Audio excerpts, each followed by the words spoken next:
कहानी की शुरुआत में एक आदमी को दिखाया जाता है जो अपनी जान बचाने के लिए भागता है और एक दहकती हुई खाई में गिर जाता है और ट्रेवर को चिल्लाता है। तभी ट्रेवर की नींद खुल जाती है। ट्रेवर ये सपना देख रहा होता है और उस सपने में जिसे देखा होता है वो ट्रेवर का भाई होता है जिसका नाम मैक्स है। ट्रेवर तैयार होकर कॉलेज जाता है जहाँ वो अपने स्टूडेंट को पढ़ाता है। उसके बाद वो लैब जाता है। वो लैब उसके भाई ने शुरू किया था। उसकी लैब को कॉलेज वाले बंद कर रहे होते हैं क्योंकि बहुत दिन हो गए होते हैं, लेकिन उसके भाई का कुछ भी पता नहीं होता है। ये जानकर ट्रेवर दुखी होता है। वो घर आता है तो वो एलिजाबेथ का मैसेज सुनता है, लेकिन तब तक एलिजाबेथ अपने बच्चे शॉन के साथ वहाँ पे आ गई होती है। वो शॉन को ट्रेवर के पास छोड़कर कनाडा चली जाती है घर खरीदने के लिए और ट्रेवर को मैक्स का कुछ सामान देती है। ट्रेवर जब उसे खोलता है तो उसमें एक किताब मिलती है, journey to the centre of the earth. Book के अंदर ट्रेवर को कुछ क्लू दिखाई देते हैं। ट्रेवर उस क्लू को सर्च करने के लिए अपने लैब में लेकर जाता है। वो साइज्मिक एक्टिविटी को देखता है जो कि 10 साल पहले जिस समय उसका भाई गया था, सेम वैसे ही इस समय भी एक्टिविटी होती है जैसे कि बुक में लिखा गया होता है। वो आइसलैंड जाता है। शॉन भी उसके साथ जाता है। रास्ते में उन्हें सिगरबियोन एस्गर्जन के बारे में पता चलता है। वो वहाँ चले जाते हैं। शाम को जब वहाँ पहुँचते हैं तो उन्हें पता चलता है कि इंस्टीट्यूट तो पहले ही बंद हो गया होता है। वहाँ पे एक लड़की होती है जो ये सारी बात बताती है, जिसका नाम हाना है। हाना इनका मदद करने के लिए भी तैयार हो जाती है। वो बताती है कि नॉर्थ के लिए रास्ते नहीं बनाए गए हैं, इसीलिए तुम्हें माउंटेन गाइड की जरूरत पड़ेगी। और वो लड़की माउंटेन गाइड होती है। वो सिगरबियोन एस्गर्जन की बेटी होती है। वो कहती है कि वो हर घंटे के 5000 क्रोनर लेगी। ट्रेवर भी इसके लिए मान जाता है क्योंकि ट्रेवर के पास भी कोई ऑप्शन नहीं होता है। प्रोफेसर ट्रेवर, शॉन और हाना नॉर्थ के लिए निकल जाते हैं साइज्मिक एक्टिविटी को देखने के लिए और उस पर रिसर्च करने के लिए। रास्ते में हमें पता चलता है कि शॉन हाना को पसंद करने लगा है और ट्रेवर भी उसे पसंद कर रहा होता है। ये लोग पहाड़ की चोटी पर पहुंच जाते हैं जहां पर सेंसर लगा होता है, पर वो जैसे ही उसे निकालने की कोशिश करते हैं मौसम खराब होने लगता है। हाना कहती है ट्रेवर से यहाँ से जाना पड़ेगा वरना बिजली गिर सकती है। वो शॉन को लेकर के पास की गुफा में चली जाती है। ट्रेवर उस मशीन को निकाल लेता है पर बिजली गिरने लगती है। वो उसे फेंक देता है और गुफा में चला जाता है, पर बिजली गुफा के ऊपर भी गिरती है जिससे गुफा का रास्ता बंद हो जाता है। वो गुफा के अंदर फंस जाते हैं। उन्हें अब कोई रास्ता नहीं दिखता है। वो लोग गुफा के अंदर ही जाने लगते हैं और उन्हें एक खाई मिलती है जिसकी गहराई करीबन 200 फीट होती है। हाना कहती है कि हम लोगों को इसके अंदर उतरना पड़ेगा तभी हमें रास्ता मिलेगा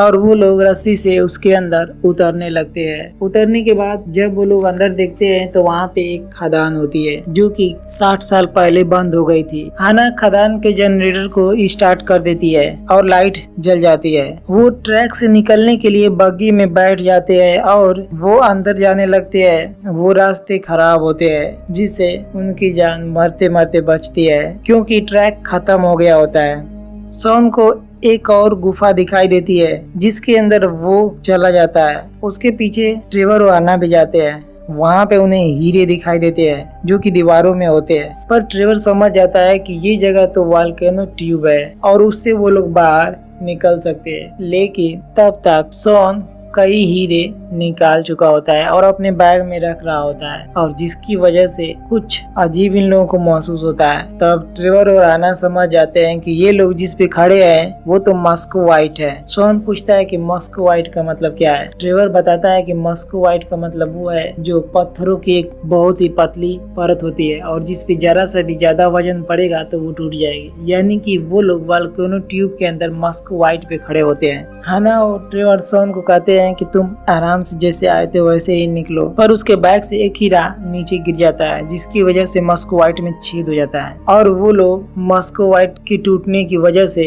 नीचे गिरने लगते हैं। देर तक गिरने के बाद उन्हें पता चलता है कि ये तो गुफा खत्म ही नहीं हो रही है, वो लोग गिरते ही जा रहे होते हैं। तब ट्रेवर बताता है कि ये हजारों और लाखों फीट गहरी गुफा हो सकती है। शॉन पूछता है कि तब हम लोग बचेंगे कैसे। ट्रेवर बताता है कि वाटर स्लाइड से। नीचे वाटर स्लाइड होगा, किताब में लिखा है, उसी से हम लोग बच जाएंगे। और काफी देर गिरने के बाद वो लोग वाटर स्लाइड से बच ही जाते हैं और पानी से जब वो लोग बाहर निकलते हैं तैर करके, तो एक गुफा के अंदर वो होते हैं और वहाँ उन लोगों को आसमान दिखाई देता है, लेकिन रियल में वो आसमान नहीं होता है, वो गुफा की छत होती है और वो चमक रही होती है इसलिए क्योंकि छत में पंछी चिपके होते हैं और वो पंछी ऐसे होते हैं जो कि लाइट दे रहे होते हैं। वो पंछी सभी उड़ करके नीचे आते हैं और एक गुफा में जाने लगते हैं। ये लोग भी उसी के अंदर जाते हैं। उन्हें एक नई दुनिया मिलती है अर्थ के सेंटर में, centre of the earth. Trevor कहता है कि मैक्स सही था, वहाँ टेरेरियम भी होता है जो कि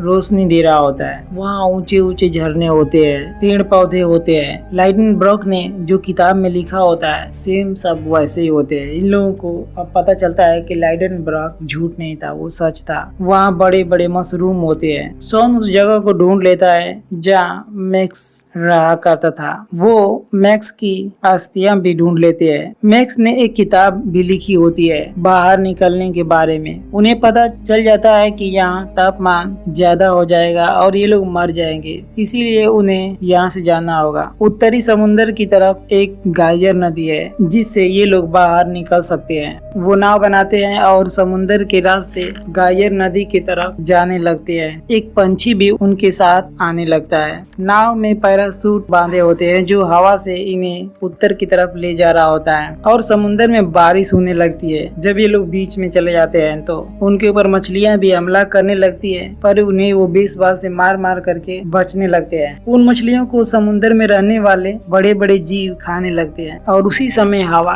तेज होती है। ये लोग किसी तरह से वहाँ से बच तो जाते हैं, लेकिन हवा तेज होने की वजह से जो पैराशूट होता है वो और ऊपर जाने लगता है। इसीलिए ट्रेवर और हन्ना खींचते हैं अपनी तरफ, लेकिन हन्ना के हाथ से रस्सी छूट जाती है और उसका हाथ छिल जाता है। ट्रेवर भी रस्सी छोड़ करके उसके हाथ को देखने लगता है। अब सोन दोनों रस्सी को पकड़ लेता है जिसकी वजह से वो हवा में उड़ने लगता है। ट्रेवर कहता है कि रस्सी को मत छोड़ना। पंछी भी सोन के साथ चला जाता है। इधर हन्ना और ट्रेवर किनारे पहुंचते हैं। सोन भी एक जगह किनारे पर होता है। जब उसे होश आता है तो वो देखता है कि वो किनारे पर आ गया है। वो वहाँ से आगे जाने लगता है और ढूंढने लगता है ट्रेवर और हन्ना को। हन्ना और ट्रेवर भी उसे ढूंढ रहे होते हैं। ट्रेवर हन्ना की जान बचाता है मांसाहारी पौधों से जो कि काफी खतरनाक होते हैं। वो हन्ना को कहता है कि तुम गाजर नदी के पास जाओ, मैं सोन को ढूंढूंगा और ढूंढ कर ही आऊंगा। वो उसे ढूंढने चला जाता है। इधर सोन इन लोगों को ढूंढते ढूंढते एक जगह रुकता है जहाँ पे उसके पीछे डायनासोर लग जाता है। वो डायनासोर से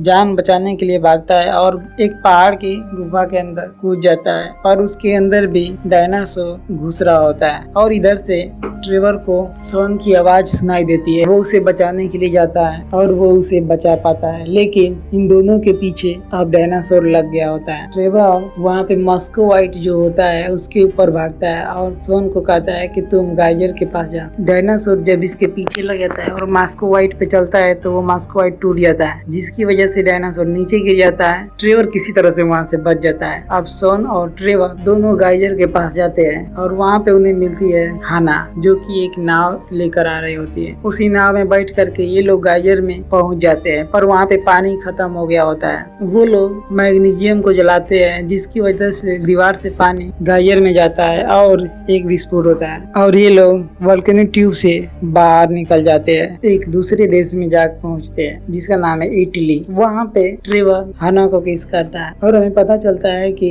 सोन ने हीरे अपने बैग में जो रखे होते हैं वो बैग भी इन लोगों के पास होता है और फाइनली ये लोग एक बड़ा सा घर खरीद लिए होते हैं और ये कहानी यहीं पे समाप्त होती है।